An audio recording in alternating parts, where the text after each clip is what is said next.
Avec plaisir. Amy, tu me dis. Cette année, la fête de Yom Ha'atzmaut, jour de l'indépendance de l'État d'Israël, tombe ce mercredi 26 avril. Et pour évoquer ce jour si important, nous recevons Robert Zbili, président du KKL France, Keren Kayemet, les Israël. Bonjour à vous. Bonjour. La proclamation de l'indépendance de l'État d'Israël évoque un moment historique, le discours de David Ben Gurion le 14 mai 1948. Des mots forts qui résonnent encore dans les esprits de nombreux Israéliens. C'est vrai. C'est vrai, je peux rien vous dire d'autre, c'est quelque chose de particulier. Et en Israël, Yom Ha'atzmaut est un moment de cohésion essentiel pour le pays après Yom HaZikaron, le temps de recueillement en souvenir des soldats tombés pour la défense du pays. C'est l'occasion pour la population de faire corps avec l'armée en assistant au grand défilé aérien. Quel est le programme de ce 75e anniversaire ? Alors, le programme est traditionnel. Vous savez, il y a eu Yom HaZikaron qui est une journée très particulière, une journée de recueillement, une journée de souvenirs très intense, très émouvante et très angoissante, et qui se finit, qui passe à Yom Ha'atzmaut sur 60 secondes. Et on passe de l'angoisse à l'allégresse, avec des fêtes dans tout le pays. Aujourd'hui, il y a une tradition, c'est pour ça que le KKL est à la fête, puisque c'est dans les parcs du KKL que ça va se dérouler.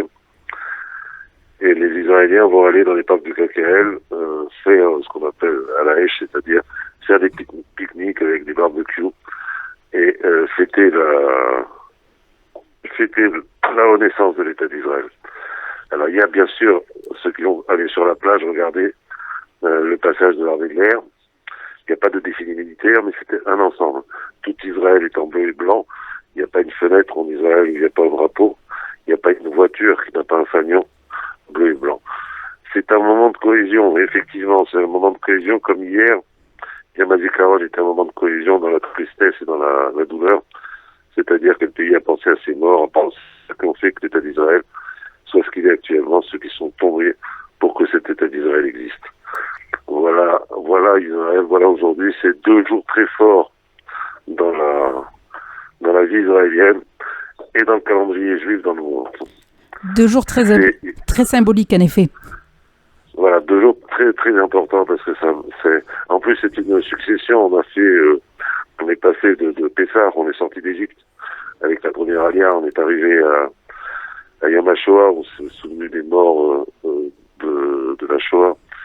On a fait Yom HaZikaron et on s'est souvenu de tous ceux qu'on a perdus pour qu'Israël existe. On arrive à Yom Ha'atzmaut, on fête l'État. Et on va se diriger vers Yom Yerushalayim, qui est l'accomplissement, c'est-à-dire pendant des générations, on a dit l'année prochaine à Jérusalem, à Pessah. Et maintenant, l'année prochaine à Jérusalem, c'est maintenant. Jérusalem est unifiée. Donc voilà. Donc c'est un déroulé dans le temps très court. Pessah, Yom Yerushalayim, c'est très court. Et Yom Ha'atzmaut, c'est 10 jours après Pessah. Et Yom Yerushalayim, c'est à la minée. Donc c'est quelque chose qui va aller très vite. Et il y a eu Yom HaShoah au milieu. Voilà, donc c'est un défilé dans le calendrier juif, le calendrier religieux rejoint le calendrier sioniste. Et pour célébrer Yom Ha'atzmaut, Yom Ha'atzmaut, le KKL est l'un des organisateurs de la semaine israélienne qui se clôturera. Alors, on a fait mieux. C'est-à-dire qu'il y a quelques années, quand on organisait Yom Ha'atzmaut, on organisait un grand Yom central. Et puis on s'est aperçu que les communautés commençaient à organiser leur Yom Ha'atzmaut chacune, ce qui est parfait. Et maintenant, il y a des milliers de Yom Ha'atzmaut en France. J'exagère pas quand je dis des milliers de Yom Ha'atzmaut, parce qu'il y a des Yom Ha'atzmaut privés et il y a des Yom Ha'atzmaut communautaires. Et le KKL a décidé de s'associer. Vous savez qu'on a sorti un livret qui est un petit livre qui raconte l'histoire d'Israël sur ces 75 dernières années. Et on aide les différentes communautés à réaliser Yom Ha'atzmaut. C'est-à-dire qu'on est présent à Marseille. J'ai vu hier les images de Yom HaZikaron à Marseille, c'était impressionnant. C'était vraiment très impressionnant et je remercie les organisateurs. Et je sais qu'on va s'impliquer de plus en plus dans la communauté juive de Marseille. J'ai rencontré, j'ai un président qui va faire son alliance, c'est normal pour un sioniste. M. Bernard Guigui, qui était un président extraordinaire, qui a fait des choses fabuleuses avec le CACEL, mais qui s'en va. Il y a une nouvelle équipe qui va se mettre en place et je vais lui en parler dans pas longtemps. Merci de mentionner Bernard Guigui. Ah oui, non, j'ai mentionné Bernard Guigui avec fierté, parce qu'il a représenté le CACEL pendant des années à Marseille. Il le représente encore d'ailleurs, puisqu'il est encore présent. Mais je sais qu'il a des souhaits d'Alia, donc je sais que il va faire l'Alia dans pas longtemps et je lui souhaite le meilleur possible pour sa vie en Israël. Mais ça a été un président d'importance et on aura une autre équipe qui suivra et qui va lui-même, j'espère, mettre en place et avoir un CACEL très vivant à Marseille. Voilà. Et hier, je vous dis, j'avais les images en direct de Yom HaZikaron à Marseille et j'étais impressionné. L'année dernière, je crois qu'il y avait une trentaine de personnes. Cette année, il y avait 800, 1000 personnes. Et ça veut dire que la communauté se met en place. En tout cas, la communauté sioniste, celle que j'aime. Voilà, donc j'espère que ça va continuer comme ça. Et c'était pareil, puisqu'on est à Marseille, on n'est pas loin. C'était pareil à Nice, il y a eu un Yom HaZikaron, il y a maintenant d'ampleur. Et je suis très content que ces communautés explosent sur le plan sioniste. Voilà ce qui me fait plaisir. Des moments très fédérateurs, en effet. Et alors, célébrer... Exactement. Oui, et célébrer Yom Ha'atzmaut est l'occasion de rappeler l'importance de l'eau pour la vie. Et par le biais du CACEL, on parle beaucoup de guerre de l'eau. Mais en Israël, l'eau est devenue source de dialogue et de paix. Et Israël s'est même imposé modèle international en matière de gestion des ressources en eau. Exact. Et plus que ça, puisque Israël est indépendant sur le plan eau, excédentaire sur le plan eau, dans le traité de paix avec la Jordanie, il y avait une clause qui prévoyait qu'Israël livrait chaque année une certaine quantité d'eau. Je crois qu'on livre le double de ce qui était prévu. Pas parce qu'on a grand cœur, mais parce qu'on l'a. Et que ça fait partie de l'âme juive. Mais de la même manière, on continue à travailler sur le CACEL, la recherche et développement du CACEL, continue à travailler sur les problèmes d'eau. Et d'autres start-up en Israël sont spécialisées.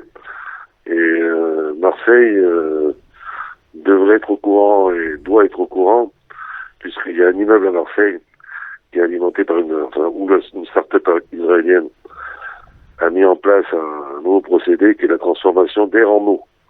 Et cet immeuble est alimenté par l'air. L'eau provient de l'air.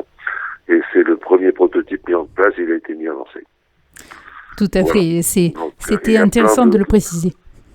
Voilà, ça je voulais dire, parce que quand on m'a dit en Israël que c'était à Marseille que le premier prototype serait mis en place, j'étais content et surpris. Voilà. Bien sûr, et Yom Ha'atzmaut est l'occasion de rappeler les actions entreprises par le CACEL. On a évoqué l'eau, mais il faut aussi souligner l'entretien des espaces boisés et son implication dans l'agriculture. Le CACEL, c'est beaucoup de choses. Le CACEL, ça a été d'abord l'achat des terres. Le CACEL est le premier propriétaire terrien en Israël. Il possède plus de 30% des terres d'Israël et il a commencé à acheter des terres il y a 120 ans, donc c'est pas hier. Il a fait de ces terres ce qu'elles sont, c'est-à-dire des terres viables. C'était un désert et des marécages. Il a assaini les marécages. Il a lutté contre la désertification. Il a planté des arbres. Une seule forêt est une forêt naturelle en Israël. C'est celle à côté de Haïfa. Le reste, toutes les forêts que vous voyez en Israël, et quand vous arrivez en Israël, vous les voyez de l'avion, ce sont des forêts du CACEL. Et aujourd'hui, les Israéliens vont dans les parcs et forêts du CACEL. Donc tout ça, ça a été fait. Puis ensuite, il y a eu le problème de l'eau qui a été un gros problème à régler. Il y a d'autres activités au CACEL. On parlait de l'eau. Il y a 200 bassins d'eau qui ont été faits par le CACEL. Vous savez qu'en France, on essaie d'en faire un et tout le monde est contre. Mais en Israël, il y a 200 bassins d'eau actifs. Et le CACEL, c'est pas uniquement ça, c'est aussi l'énergie nouvelle, c'est aussi le solaire, c'est aussi la recherche et développement dans l'agriculture. Et pas uniquement pour Israël, puisque on partage et on donne les connaissances israéliennes aux pays africains, au Sahel, etc. Tout ça, c'est des choses importantes du CACEL. Le CACEL, c'est également du social, avec les maisons d'excellence qui dans les villes en développement, le KKL a réalisé ce qu'on appelle des maisons d'excellence, c'est-à-dire ce qui permet l'après-midi aux enfants d'avoir un après-scolaire, que ce soit ludique ou que ce soit des soutiens scolaires, ce qu'ils ont dans les villes comme Tel Aviv, parce que les gens ont de l'argent, mais dans les villes en développement, il n'y en a pas. Donc avec les municipalités, on a créé ce qu'on appelle des maisons d'excellence. De la même manière, le KKL a mis en place pour les soldats isolés des moyens de se reposer le Shabbat quand ils sont soit tout seuls, soit rejetés par le milieu religieux dans lequel ils vivent et qu'ils viennent se reposer le Shabbat. Et ben, ils n'ont pas où aller, donc on a fait des maisons spéciales pour ça. Le KKL, c'est aussi grâce aux donateurs. Je ne parle pas du KKL lui-même. En tout cas, pour le KKL de France, on a mis en place une bourse pour les Olim qui n'ont pas les moyens de faire des études, qui après l'armée veulent faire des études. Ben, le KKL a mis en place grâce à un donateur, grâce à une fondation faite par un donateur, des bourses pour les Olim. Voilà, c'est beaucoup de choses le KKL, c'est énormément de choses. Malheureusement, dans les périodes de guerre, on parle des abris mobiles. Les abris mobiles, c'est une conception, une fabrication du KKL et le remplacement, c'est l'armée qui décide. Les abris mobiles que vous avez autour de Gaza, quel que soit leur financement, la fabrication, c'est le KKL.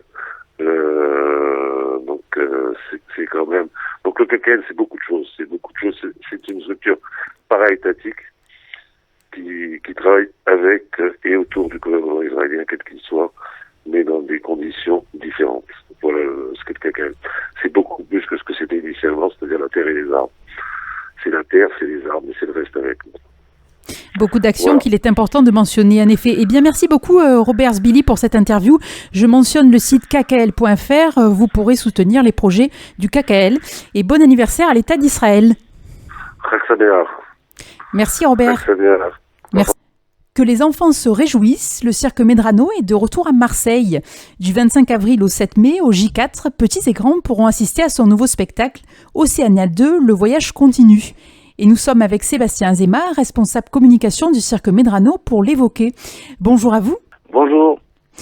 Après Océania, l'Odyssée du cirque, le cirque Medrano part à la recherche de peuples et contrées inexplorées avec Océania 2, le voyage continue. Alors, où voulons-nous cette fois-ci ? Alors écoutez, on va découvrir en fait des pays imaginaires et un continent imaginaire qu'on a baptisé Océania ou donc qui est peuplé par une tribu d'autochtones, voilà, et donc ça va être le voyage à travers un bateau pirate qui sera présent sur la piste, qui embarque voilà les artistes et notre guide qui sera aussi le clown, voilà, pour ce voyage fantastique et découvrir ce nouveau continent. De quoi rêver. Beaucoup d'indices intrigants dans ce spectacle, une île pleine de mystères et même un trésor. Oui, tout à fait. Alors le trésor, c'est pas forcément, et justement, c'est pour ça que c'est ça aussi qui fait le piment de cette histoire, c'est que le trésor, c'est pas forcément ce à quoi on pense. Il y a une dimension vraiment humaine, presque philosophique même, puisqu'on va découvrir que la richesse finalement, c'est aussi la rencontre et c'est aussi les autres. Au cours de ce voyage, le spectateur va même faire quelques découvertes insolites. Pourriez-vous nous donner quelques indices ? Écoutez, on va justement les découvertes insolites, ça va être représenté par ces numéros, par aussi ces personnages qui vont intervenir avec notamment de fabuleux costumes et des chorégraphies toujours au point, très impressionnantes, et donc des numéros bien évidemment traditionnels mais aussi modernes. De quoi aiguiser la curiosité des enfants. Et pour pimenter le spectacle, le jeune public pourra admirer les figures de divers artistes, jongleurs, trapézistes, acrobates, voltigeurs qui nous réservent bien des surprises. Tout à fait, on va retrouver ces numéros traditionnels du cirque et puis bien évidemment des numéros tout à fait inédits avec un numéro de perche aérienne extraordinaire, des numéros dans les airs, des numéros de portée acrobatique, de jonglage aussi, et puis bien évidemment le clown qui est aussi le personnage central du spectacle, qui sera aussi le guide à travers tout ce voyage durant tout le spectacle. Le clown évidemment. Le spectacle s'inspire du cirque traditionnel et se démarque aussi par sa dimension technologique. C'est ce qui intéressera sûrement le jeune public. Oui, tout à fait, puisqu'on aura, on verra justement ce bateau pirate qui a nécessité des mois de construction et qui sera présent sur la piste et qui est vraiment aussi l'étendard de ce spectacle. Et à travers ça, on va voir des choses résolument modernes, avec notamment cette mise en scène qui rappelle les grands spectacles qu'on peut voir à travers le monde. Et on est très content de le présenter pour la première fois à Marseille. En effet, pour durer, le cirque a toujours besoin de se réinventer et les technologies y participent. Alors cette super production est le résultat d'une collaboration européenne. Tout à fait, puisque justement le bateau a été construit en Espagne et on a collaboré notamment avec des artisans espagnols et des metteurs en scène espagnols pour la création de ce spectacle. Et puis nous avons aussi bien évidemment des artistes qui sont internationaux, puisque ils nous viennent de différents pays et notamment de différents pays européens. Le cirque fait souvent partie des premières sorties des enfants. C'est l'occasion pour eux de comprendre l'exigence des métiers du cirque. Tout à fait. Ils peuvent justement découvrir aussi que c'est beaucoup de travail, puisque ça reste aussi du spectacle vivant, qu'il y a toujours aussi un risque, et c'est pour ça que l'adrénaline est à son comble quand on voit un spectacle, qu'on félicite justement par nos applaudissements les prouesses techniques, individuelles et collectives des artistes, et c'est forcément des heures et des heures de travail pour arriver à un numéro complètement au point. La protection de la planète est évoquée dans ce spectacle. Comment cela s'illustre-t-il ? Écoutez, c'est à travers justement la rencontre entre justement ces pirates et ces tribus autochtones et notamment ce message qui passe comme quoi il est très important justement de préserver les océans et de faire attention justement à la nature, qui est un véritable enjeu, on va dire, aujourd'hui mondial pour tout le monde. Un message d'espoir pour les nombreux jeunes spectateurs présents. Eh bien, merci beaucoup Sébastien Azéma pour cette interview. Je ne doute pas que de nombreux jeunes auditeurs seront tout oui. À noter que le cirque Medrano est en tournée dans toute la France. Pour plus d'informations, rendez-vous sur cirque-medrano.com.